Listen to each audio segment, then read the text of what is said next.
Hi everybody, my name is Roy Dalal, CEO of Verifyoo, and we're here to reinvent mobile biometrics. 13 million stolen accounts.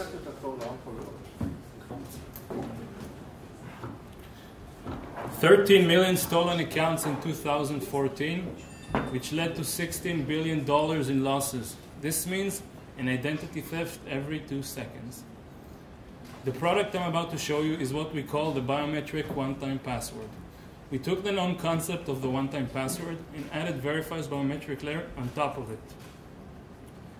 Verifyoo's biometric layer consists of 3 elements: mental, behavioral, and physiological characteristics. Verifyoo is the only solution that incorporates these 3 elements in a single solution. In the next demo, you'll be able to see an authorized user on the left and an unauthorized user on the right. Even though their gestures are very similar, Verifyoo is able to pinpoint the essence of each user, blocking the forgery attempt.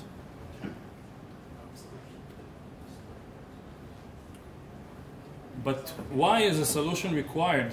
There's fingerprint, facial recognition, iris recognition. Well, this is why. Recent studies show that fingerprint is not as effective as we used to think, and actually facial recognition is more effective. The problem is, recognize anyone here?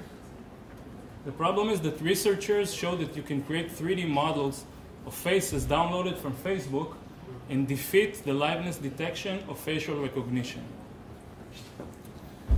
And what about iris recognition?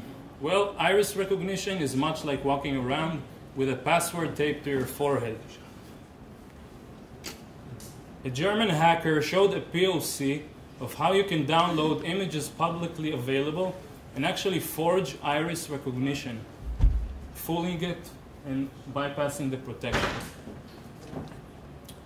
Verifyoo's solution is both resilient and secure. Our solution keeps the user's privacy and doesn't use any intrusive data, and it's not intrusive as well, as I said. And it's revocable, which means that if the data was stolen and the identity was compromised, we can revoke the data and rebuild the user's identity. This is something that is not possible with fingerprint, facial recognition, iris recognition, and any physiological-based biometrics. The technology is based on a new type of biometric that we invented called stimulation and response biometrics that is currently patent pending in the US. The biometric is hard to forge. It binds between the authentication and the session. It can work server-side, and it works on any touchscreen device. To build a great product, you need a great team, and that's exactly what we have. I'm the CEO, former security lead in CyberArk. My partner, Dr. Rafi Chen, the CTO, has a PhD in cryptography from the Technion. We have a strong advisory board, Mr. Gidon Peli and Professor Ran Elianiv from the Technion, a machine learning expert. Additional patent inventors, Professor Eli Biam and Professor Shai Kutin. The opportunity that we have here is huge. Banks lose millions every year to stolen accounts, lost credentials, and SMSs used for OTP. The validation comes both from the technical side, from the Technion where the IP was developed, and Citibank, which is a design partner, and we're working with them very closely. Thank you very much. We're Verifyoo, and we're here to reinvent the world of mobile biometrics.